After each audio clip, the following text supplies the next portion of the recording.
J'avais envie de te filmer un texte et une inspiration qui s'est faite le 1er juin 2019 pour la création de ma page Facebook, sachant que pour moi c'était quelque chose de très euh, engageant et c'était un premier pas.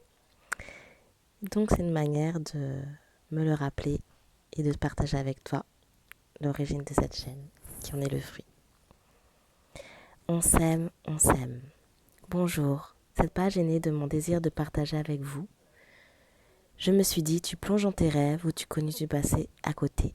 Très envie de vous partager des poèmes, mes inspirations oser le plongeon, et tout plein d'autres inspirations et de choses qui me font vibrer, qui se présenteront à moi, donc à nous.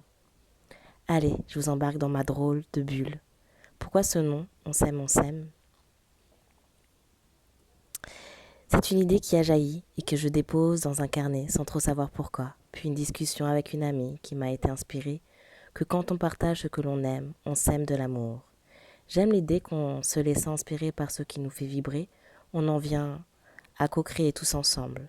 Et je vous souhaite de vibrer de tout votre être, semons notre petite graine et retrouvons-nous dans un grand océan d'amour.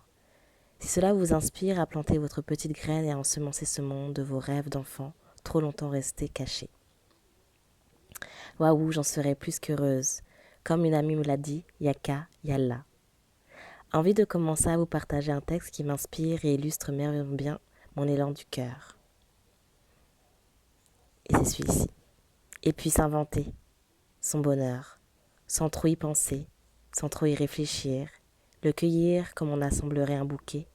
Au premier essai, il y aura peut-être des fleurs fanées, peut-être des couleurs malhabiles et désordonnées, peut-être un ruban mal noué, peut-être même tout ça à la fois. Des erreurs, on en fait tous.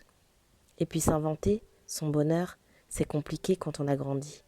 Et qu'on a oublié qu'à 7 ans, le bonheur, c'était simplement choisir son croissant pour le goûter et avoir une nouvelle jupe à montrer aux copines et à la récré. On nous dit pas quand on est enfant qu'il faudrait garder au creux.